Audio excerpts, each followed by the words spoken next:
Усвоениот буџет за 2025 година предвидува за 40% помалку пари за социјални услуги во однос на тие со кои располагаа лицата со попреченост годинава по ребалансот на буџетот во август. Кратењето од скоро 9,5 милиони евра на близу 4 милиони е погребување на компензационите права на лицата со попреченост во однос на користењето на социјалните сервиси и услуги, велат од коалицијата Менуваме. Според нив, намалувањето на средствата ќе значи неизвестност или губење на повеќе социјални сервиси, но и гаснење на центрите во Банско и Демиркапија.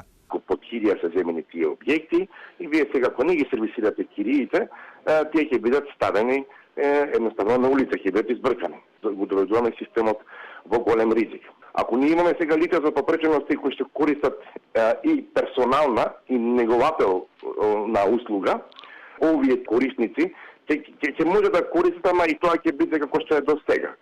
Значи 2 месеци да се касни, па 3, па да луѓето да бидат во информативен мрак. Термините преку матичните лекари кои ги аплицираме за контролен преглед на слепило или за за нега од трето лице, термините нема да бидат пуштени. Според Алишан, поради пренос на податоци од стар на нов софтвер, во Министерството за социјална политика доцни и исплатата на додатоците за попреченост и за нега од трето лице, а со тие пари ги покриваат потребите за лекови и за други услуги.